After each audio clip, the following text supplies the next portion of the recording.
নমস্কাৰ আপুনি চাই আছে গাঁও চহৰ জিলাৰ খবৰ মই Jayanta Madhav Goswami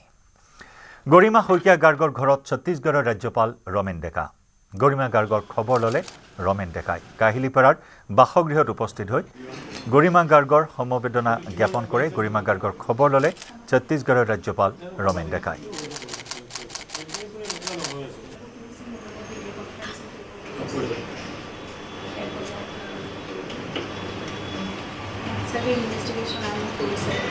Singapore is better investigation.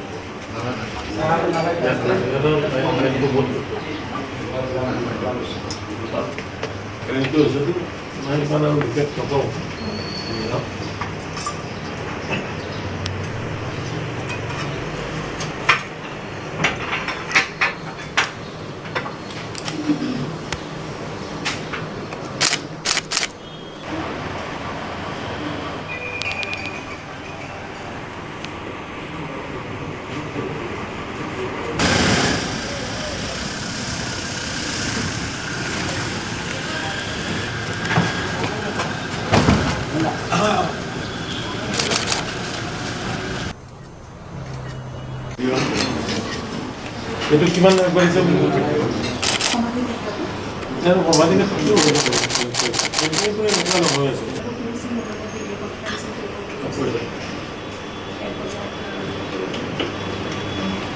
Civil investigation and police. Singapore is better investigation.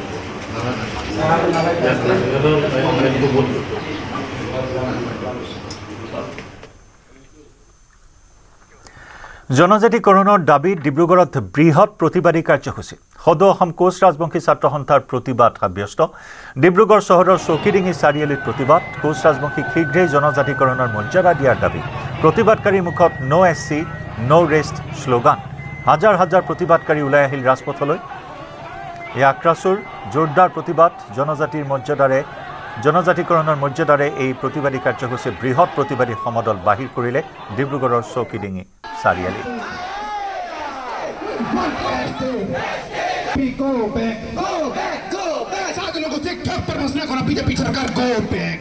Koch ৰাজবংশীসকলক জনজাতিকৰণৰ যি প্ৰক্ৰিয়া চলিছে অসম চৰকাৰে এক পৰিকল্পনা কৰিছে ষড়যন্ত্ৰ কৰিছে অব্যক্ত গোৱালপাৰাৰ কোচ ৰাজবংশীসকলক জনজাতিকৰণ দি বাকীসকলক জনজাতিকৰণৰ মৰ্যাদা বঞ্চিত কৰাৰ যি পৰিকল্পনা কৰিছে এই ক্ষেত্ৰত আমি চৰকাৰক ধিক্কাৰ দিছোঁ আৰু আমি এই সিদ্ধান্ত আমি কেতিয়াও গ্ৰহণযোগ্য নহয় গতিকে চৰকাৰক আমি আজি আমাৰ ধৰ্মঘটস্থলীৰ পৰা আমি চৰকাৰক আহ্বান আৰু দাবী দুয়োটাই জনাইছোঁ যি বিভাজন ৰাজনীতি পৰিহাৰ কৰি সমগ্ৰ অসমৰ কোচ ৰাজবংশীসকলক এটা পদ্ধতিৰে 1986 চনত আমাক যি জনজাতিকৰণ মৰ্যাদা প্ৰদান দিছিলে সেই 1996 চনৰ ভিত্তিত বৰ্তমান ৰাজ্যসভাত আমাৰ সেই বিধেয়কখন এতিয়াও পৰি আছে গতিকে সেই বিধেয়কৰ ভিত্তিত আমাক জনজাতিকৰণ খুব কম সময়ৰ ভিতৰত 26 ইলেকশ্যনৰ আগত দিব লাগে কোচ ৰাজবংশী জনগোষ্ঠীটো আমি ইমান দুৰ্বল নহয় আজি আমি বুজি পাইছোঁ তেখেতলোকে এবাৰ টুপি পিন্ধাব এবাৰ লালিপপ দিব আমি লালিপপ খাই নাথাকোঁ কাৰণ কেলৈ আজি চৰকাৰখনে বুজি পাইছে এইবাৰ যদি অতি শীঘ্ৰে ছয় জনগোষ্ঠী জনজাতিকৰণটো যে আমাৰ প্ৰদান নকৰে 26ত তেখেতলোকৰ বহুতখিনি অসুবিধা হ'ব তেখেতলোকে গম পাইছে জনজাতিকৰণক লৈ খবৰ উৎকীৰ্ণ খবৰ বহিঃপ্ৰকাশ এয়া ডিব্ৰুগড়ৰ চকীডিঙি আৰু চকীডিঙিত মই এতিয়া পৰিৱেশ দেখুৱাইছোঁ এয়া দিনৰ প্ৰায় 12 বাজিছে 12:30 বাজিছে 1 বাজিবলৈ হৈছে এয়া ডিব্ৰুগড়ৰ প্ৰখৰ ৰ'দ তীব্ৰ ৰ'দ আৰু এই চোকা ৰ'দত হাজাৰ হাজাৰ চাহ জনগোষ্ঠীয় লোক এইদৰে ৰৈ আছে দূৰ দূৰলৈ মনিব নোৱাৰা দূৰলৈ মানুহ মাত্ৰ মানুহ আৰু মানুহ এইসকল লোকে এইদৰে প্ৰতিবাদ সাব্যস্ত কৰিছে চৰকাৰৰ বিৰুদ্ধে খুব উজাৰিছে চাহ জনগোষ্ঠীটো এনে এটা জনগোষ্ঠী ৰাজ্যৰ যদি অৰ্থনৈতিক বুনিয়াদ যদি চোৱা যায় আজি 200টা বছৰে তেওঁলোকে অৰ্থনৈতিক বুনিয়াদ অসমৰ যদি অৰ্থনৈতিক বুনিয়াদ চোৱা যায় সেই বুনিয়াদ চহকী কৰা আটাইতকৈ গ্ৰাছৰুট লেভেলৰ পৰা আটাইতকৈ তৃণমূল পৰ্যায়ৰ পৰা তেওঁলোকে কাম কৰি আছে এটি কলি দুটি পাত যি খোৱা হয় চাহে অসমৰ অৰ্থনৈতিক বুনিয়াদৰ এটা অংশ মূল অংশ সেইসকল লোক দীৰ্ঘদিন ধৰি প্ৰতিবাদ সাব্যস্ত কৰি আছে ন্যায্য দাবীৰ বাবে জনগোষ্ঠীয় মৰ্যাদাৰ বাবে চৰকাৰে সেয়া দিব পৰা নাই তাৰে প্ৰতিবাদৰ খবৰ উৎকীৰ্ণ হৈছে জিলাই এতিয়া তিনিচুকীয়াৰ পাছত আজি ডিব্ৰুগড়ত দেখা গৈছে 177খনকৈ বাগিচাৰ প্ৰায় লাখৰ অধিক লোক এইদৰে ওলাই আহিছে চকিডিঙিলৈ খোজকাঢ়ি ওলাই আহিছে এই প্ৰখৰ ৰ'দত বাগিচাৰ মাজৰ শাৰী শাৰী লাইনৰ পৰা ৰাজপথ গছকি ডিব্ৰুগড় মহানগৰৰ মাজত আহি উপস্থিত হৈ এই প্ৰতিবাদ সাব্যস্ত কৰিছে আমাৰ লগত চাহ জনগোষ্ঠীয় প্ৰতিনিধি আছে সংগঠনৰ প্ৰতিনিধি আছে আমি কথা হ'ম কি ক'ব দীৰ্ঘদিনীয়া আন্দোলনৰ পাছতো কোনো ধৰণৰ পৰিণাম নাই চৰকাৰৰ বিৰুদ্ধে কোবত ফাটি পৰি শ কিলোমিটাৰ গছকি এইদৰে আপোনালোকৰ জনগোষ্ঠীয় লোক এইদৰে ওলাই আহিছে আজি চাওক ডিব্ৰুগড় জিলা চাহ নগৰীত আজি লাখ লাখ জনসাধাৰণে নিজৰ প্ৰাপ্য দাবীৰ বাবে ওলাই আহিছে ইয়াত চাহজনীয়া ছাত্ৰ সন্থা আদিবাসী ছাত্ৰ সন্থা সংগঠনসকল আহিছে আৰু আমি অসম চৰকাৰ ভাৰত অনুৰোধ জনাইছোঁ যে আমাৰ ভূমিপট্টা দৈনিক জমি মঞ্জুৰি আৰু জনজাতিকৰণ কৰিবৰ কাৰণে অনুৰোধ জনাইছোঁ আৰু আজি লাখ লাখ ৰাইজে আহি চৰকাৰক এইটো দাবী জনাইছোঁ নহ'লে 2026 চনত গোটেই চৰকাৰক যেনেকৈ কংগ্ৰেছক আমি উচ্ছেদ কৰিছিলোঁ তেনেকৈ বিজেপি উচ্ছেদ কৰিবলৈ বেছি টাইম নালাগে চৰকাৰক পোনপটীয়াকৈ এই প্ৰতিবাদৰ পৰা তেওঁলোকে এক প্ৰকাৰে ভাবুকি দিছে যে 26ত বিজেপি নেতৃত্বাধীন চৰকাৰখন এইদৰে যদি তেওঁলোকৰ জনজাতিকৰণ নাপায় তেনেহ'লে হয়তো নাথাকিব পাৰে এইদৰে তেওঁলোকে এতিয়া ক'ব খুজিছে এই প্ৰতিবাদস্থলীৰ পৰা মই পুনৰ এবাৰ যি গোটেই সামগ্ৰিক পৰিৱেশ মই দেখুৱাইছোঁ এয়া ডিব্ৰুগড়ৰ পৰিৱেশ এয়া ডিব্ৰুগড়ৰ মাজমজিয়া চকিডিঙিৰ পৰিৱেশ হাজাৰ হাজাৰ লোক লাখ লাখ ক'ব গ'লে এতিয়া লাখৰ সংখ্যাত হয়তো লোক আৰু আহি আছে বিভিন্ন পথৰ পৰা আমাৰ খবৰ আহিছে বিভিন্ন লোক এইদৰে ওলাই আহিছে বিভিন্ন বাগিচাৰ পৰা 177খন বাগিচা আজি বন্ধ বিভিন্ন বিদ্যালয় অঞ্চলত বন্ধ আছে যাৰ মাজত এইদৰে এইসকল লোকে প্ৰতিবাদ সাব্যস্ত কৰিছে তাৰ জনগোষ্ঠীয় ACMSৰ পৰা আদি কৰি অসম আদিবাসী ছাত্ৰ সন্থা অসম চাহ জনজাতি মহাসভা ইত্যাদি কেইবাটাও চাহ জনগোষ্ঠীয় সংগঠনে এই প্ৰতিবাদৰ নেতৃত্ব লৈছে যাৰ ফলত এই প্ৰতিবাদ ব্যাপকভাৱে দেখা গৈছে ডিব্ৰুগড়ৰ চকিডিঙিত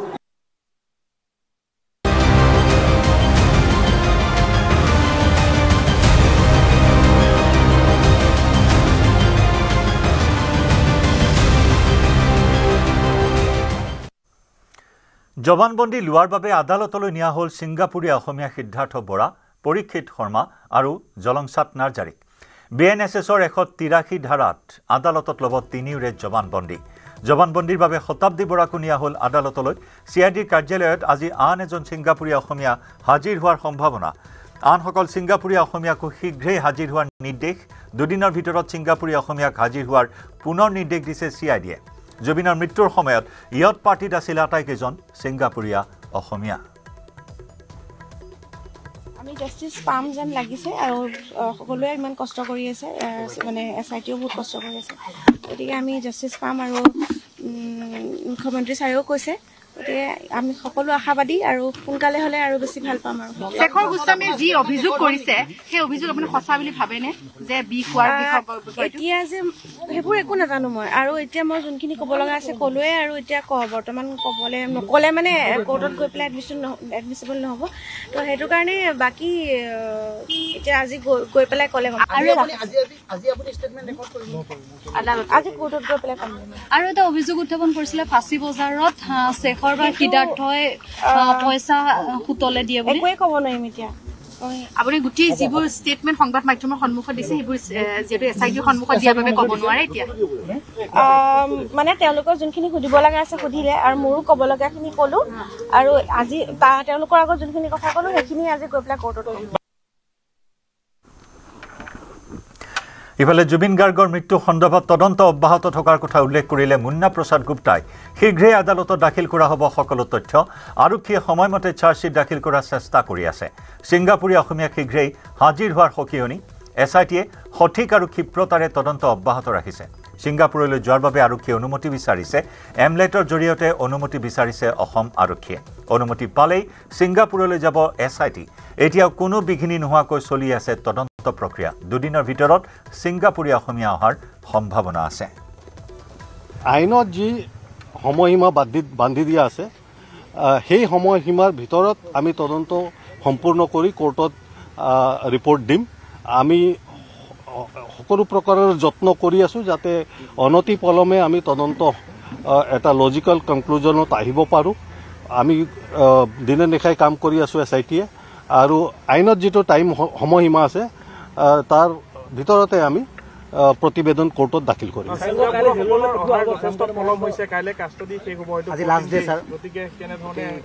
ছিংগাপুৰৰ পৰা ইতিমধ্যে আপোনালোকে গৈছে 4জন আহিলে, এজন আগতে আহিছিল, আজি 3জন আহিছে, আজি আৰু এজন আহিব বুলি আমি খবৰ পাইছোঁ। তেওঁ আহিলক আৰু অহাকালিও কেইজনমান অহা কথা আছে। গতিকে মই কৈছোঁ যিটো আপোনালোকক যে 2 দিনমানৰ ভিতৰতে সকলোৱে আৰু কিছু সংখ্যক লোক ছিংগাপুৰৰ পৰা আহি SITৰ ওচৰত হাজিৰ হ'ব।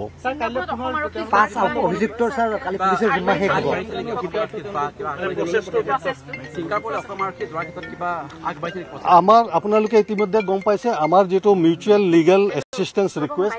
ছিংগাপুৰত গৈ পাইছে। সেই ৰিকুৱেষ্টত আমি তেওঁলোকৰ পৰা পাৰ্মিশ্যন বিচাৰিছোঁ, ইতিমধ্যে বিচাৰিছোঁ। যোৱা 30 ছেপ্টেম্বৰতেই সেই ৰিপৰ্ট গৈ ছিংগাপুৰত এটৰ্নি জেনেৰেলৰ অফিচত গৈ পাইছে। তাত আমি অসম আৰক্ষীক তাত গৈ তদন্ত কৰা পাৰ্মিশ্যন ইতিমধ্যে বিচাৰিছোঁ। সেই পাৰ্মিশ্যন আহিলেই আমি যাম, আমাৰ ফালৰ পৰা ৰেডি আছোঁ। আৰু বাকী যিখিনি তথ্য লাগে সেইখিনিও আমি সেই ৰিপৰ্টত বিচাৰিছোঁ। আৰু আমি আশাবাদী যে আমি খুব সোনকালে এটা পজিটিভ ৰেছপন্স তেওঁলোকৰ পৰা পাম। তেওঁলোকৰ তাতো এটা তদন্ত চলি আছে। সেই তদন্তৰ কাৰণে কিছু তথ্য তেওঁলোকে আমাৰ পৰা বিচাৰিছে, সেইটোও আমি তেওঁলোকক দিছোঁ। গতিকে তেওঁলোকেও তদন্ত কৰি আছে আৰু আমাৰ তদন্ত আমাৰ ভালকৈ চলি আছে। আৰু আমি তেওঁলোকৰ পৰা যিখিনি এছিষ্টেঞ্চ বিচাৰিছোঁ সেইখিনি গৈ পাইছে। আৰু তেওঁলোকৰ পৰা গ্ৰীণ ছিগনেল পালে আমাৰ টিমো যাব আৰু তেওঁলোকৰ পৰা যিখিনি তথ্য আমি বিচাৰিছোঁ সেইখিনিও আমি পাম।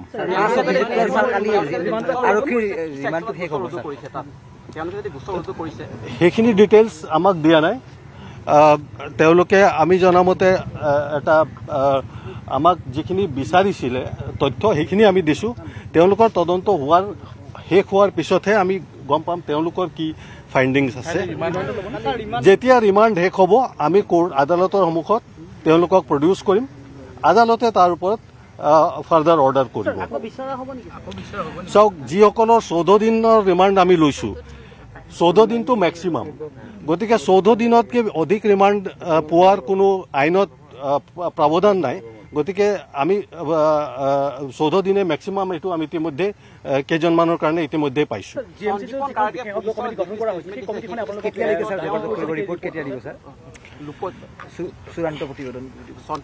সন্দীপন কাকে যিখিনি কথা কৈছে তেওঁৰ সকলোবোৰ কথা খোলাকে কোৱা নাই নেকি, লুকুৱাইছে নেকি কথাবিলাক? চাওক, তদন্তত এইখিনি চলি আছে। তদন্তত কোনে কি কৈছে এইটো এই সময়ত মই মন্তব্য কৰাটো উচিত নহয়। তেওঁলোক আমাৰ কাষ্টডিত আছে, তেওঁলোকক আমি জেৰা কৰি আছোঁ।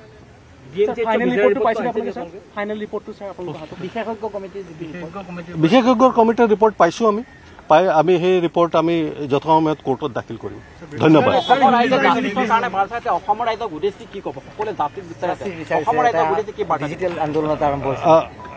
SITয়ে তদন্ত সঠিকভাৱে আৰু ক্ষিপ্ৰতাৰে কৰি আছে। তদন্ত যি ধৰণে কৰিব লাগে আইনমতে সেইদৰে কৰি থকা হৈছে।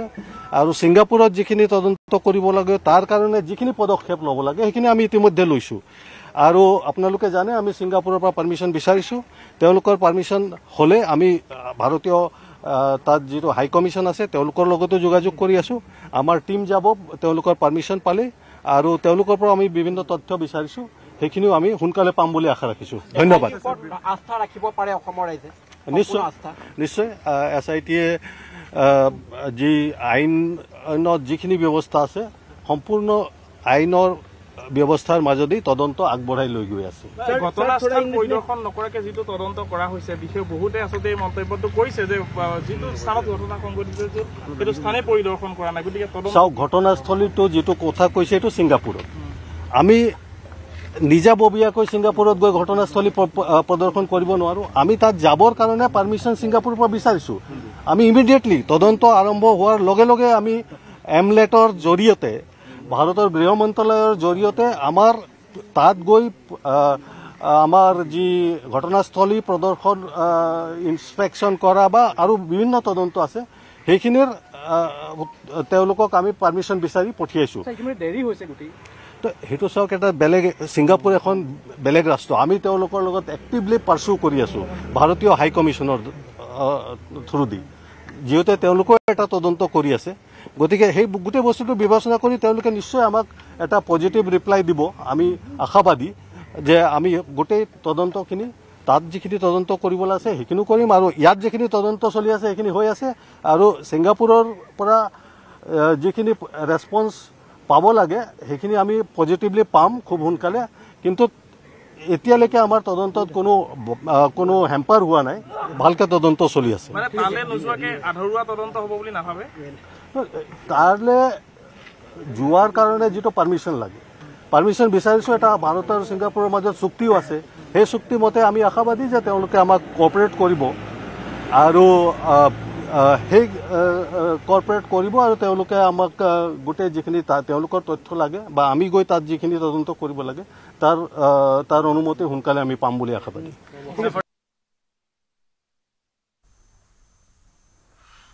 আৰু ইফালে জুবিন গাৰ্গৰ সৈতে পৰোক্ষ বা প্ৰত্যক্ষভাৱে জড়িত বহুতৰে ভাষ্য গ্ৰহণ কৰিছে SITয়ে আজি CIDৰ কাৰ্যালয়ত উপস্থিত হয় প্ৰয়াসী বৰুৱা নামৰ এগৰাকী জুবিন গাৰ্গৰ বান্ধৱী জুবিন সন্দৰ্ভত SITয়ে সোধা পোছা কৰে প্ৰয়াসী বৰুৱাক CID কাৰ্যালয়ত পুনৰ উপস্থিত হয় শতাব্দী বৰাও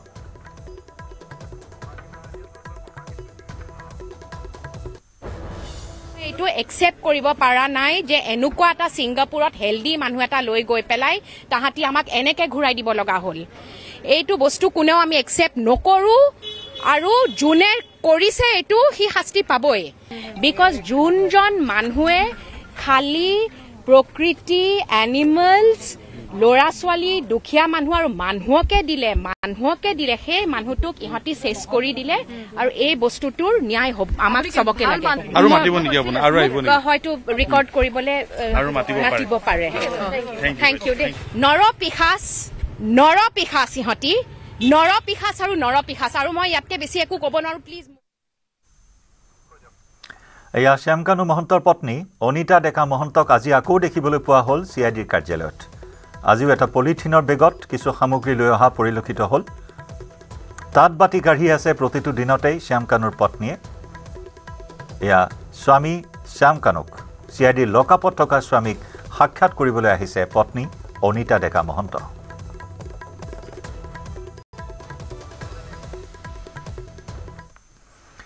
জুবিনৰ মৃত্যুৰ গোচৰত তদন্ত সঠিক দিশত আগবাঢ়িছে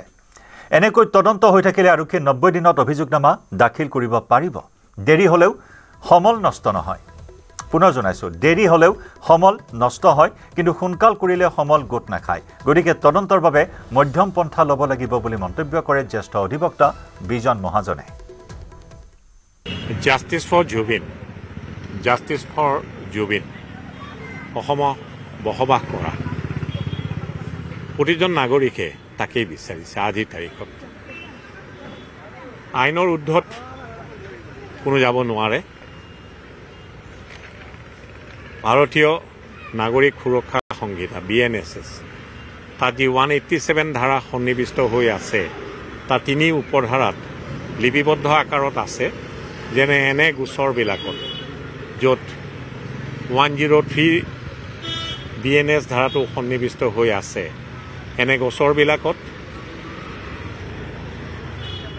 যিসকল ব্যক্তিক গ্ৰেপ্তাৰ কৰিছে গ্ৰেপ্তাৰ কৰাৰ দিনৰে পৰা 90 দিনৰ ভিতৰত যদি চাৰ্জশ্বিট আৰক্ষীয়ে দাখিল নকৰে তেনে ক্ষেত্ৰত কাৰাৰুদ্ধ হৈ থকা ব্যক্তিসকলে জামিন লাভ কৰাৰ পথ সক্ষম হৈ যায় সেইবাবে এই গোচৰটো সন্দৰ্ভত পলিটিকেল লিডাৰশ্বিপেও নিৰ্দেশনা জাৰি কৰিছে এইটো আপোনালোকৰ মাধ্যমৰ জৰিয়তেও প্ৰকাশ পাইছে যে সময়সীমাৰ ভিতৰত এই গোচৰটোত চাৰ্জশ্বিট দাখিল কৰিব লাগিব অৰ্থাৎ এনে গোচৰত যি সময়সীমা চাৰ্জশ্বিট দাখিল কৰাৰ সেইটো হৈছে 90 দিন 90 দিনৰ ভিতৰত চাৰ্জশ্বিট যদি দাখিল নকৰে তেন্তে কাৰাৰুদ্ধ হৈ থকা ব্যক্তিয়ে ডিফল্ট বেইলৰ সুযোগ গ্ৰহণ কৰিব পাৰে ইংৰাজী ভাষাত দুটা পুৰণি মেক্সিম আছে justice delayed is justice denied যদি জাষ্টিছ দিবলৈ যাওঁতে দীঘলীয়া সময়সীমা লাগে তেতিয়াহ'লে নিশ্চিতভাৱে সমল হেৰাই যোৱাৰ সম্ভাৱনা থাকে একেদৰে আৰু এটা মেক্সিম আছে justice hurried is justice buried যদি জাষ্টিছ দিবলৈ যাওঁতে আৰক্ষীয়ে তদন্ত প্ৰক্ৰিয়া খৰকটীয়া কৰে তেতিয়াহ'লেও সমল আহৰণ কৰাত আৰক্ষী সক্ষম হৈ নুঠিব পাৰে তেতিয়াহ'লে এখন সাৱলীল চাৰ্জশ্বীট দাখিল কৰাত আৰক্ষী ব্যৰ্থ হ'ব পাৰে তেনে ক্ষেত্ৰত আদালতত চাৰ্জশ্বীট দাখিল কৰিলেও চাৰ্জশ্বীটৰ মানদণ্ড যদি উচ্চ মানদণ্ডৰ নহয় তাত উপযুক্ত সমল যদি সন্নিৱিষ্ট হৈ নাথাকে তেতিয়াহ'লে কিন্তু আৰক্ষীয়ে যিসকল ব্যক্তিক গ্ৰেপ্তাৰ কৰি চাৰ্জশ্বীট দাখিল কৰে বা অন্যথাই তেনে ব্যক্তিসকলক দোষী বুলি আঙুলি টোৱালেও আদালতৰ মজিয়াত কিন্তু তেওঁবিলাক হাৰি যোৱাৰ সম্ভাৱনা বৃহৎ পৰিমাণৰ থাকে সেইকাৰণে মই আইনৰ ছাত্ৰ হিচাপে ভাবোঁ যে মিডল পাথটোৱেই best justice hurried is justice buried সেইটোও নহওক জাষ্টিছ ডিলেইড বা যিটো ফকৰা যোজনা মই আওৰালোঁ দুয়োটাৰ মধ্যপন্থাটোৱে সম্পূৰ্ণ আজিৰ তাৰিখত সাৱলীল হ'ব বুলি মই ভাবোঁ আৰু আৰক্ষীয়ে ইতিমধ্যেই কালি যিখন আৰক্ষীয়ে SITৰ যিখন প্ৰেছ কনফাৰেন্স আছিল তাত স্পষ্টভাৱে কৈছে যে সময়সীমাৰ ভিতৰত চাৰ্জশ্বীট দাখিল কৰিব অৰ্থাৎ সেই সময়সীমাটো আইনত যিটো লিপিবদ্ধ আকাৰত আছে ধাৰাটো হৈছে ছেকশ্যন 187 BNSS তাৰ এই সময়সীমাটো হৈছে 90 দিন পুনৰবাৰ দোহাৰিলোঁ খুব খৰখেদা কৰিলেও সমল আহৰণ কৰাত আৰক্ষী ব্যৰ্থ হ'ব পাৰে আৰু খুব যদি দীঘলীয়া কৰে তেতিয়াহ'লেও সমল বিলুপ্তিৰ পথলৈ গুচি যোৱাৰো সম্ভাৱনা থাকে পুনৰবাৰ দোহাৰিলোঁ মিডিল ৰাস্তাটোৱেই আনন্দ সুন্দৰ হ'ব আৰু আইনত যিটো লিপিবদ্ধ আকাৰত আছে সেই কথাখিনিৰ ঊৰ্ধতটো কোনো যাব নোৱাৰে আইনৰ ঊৰ্ধত কোনো যাব নোৱাৰে সেইকাৰণে সেই সময়সীমাটোত আৰক্ষী ষ্টিক কৰি থাকিব বুলি মই আশাবাদী আৰু আৰক্ষীয়ে সেই কথাটো ইতিমধ্যেই ৰাজহুৱাভাৱে দোহাৰিছে যে সময়সীমাৰ ভিতৰত আৰক্ষীয়ে চাৰ্জশ্বীট দাখিল কৰিব বৰ্তমানলৈ যি তদন্ত প্ৰক্ৰিয়া চলিছে নিশ্চিতভাৱে ভিচেৰা ৰিপৰ্ট আহি পাইছে পোষ্টমৰ্টেম ৰিপৰ্ট আহি পাইছে সমল আৰক্ষীয়ে আহৰণ কৰিছে বিভিন্ন ব্যক্তিৰ সাক্ষ্য গ্ৰহণ কৰিছে ছিংগাপুৰত বসবাস কৰি থকা বিভিন্নজনৰ আজিও কেইজনমান সম্ভৱতঃ হাজিৰ হৈছে তেওঁলোকৰ ইয়তত থকা ব্যক্তিসকলৰ সাক্ষ্য গ্ৰহণ কৰিছে সাধাৰণতে আজিৰ তাৰিখলৈ সম্ভৱতঃ সঠিক দিশত চলি থকা বুলিয়ে ক'ব লাগিব সকলো আশাবাদী এই তদন্তৰ ওপৰত অসমত বসবাস কৰা সকলো ভাৰতীয় নাগৰিকৰ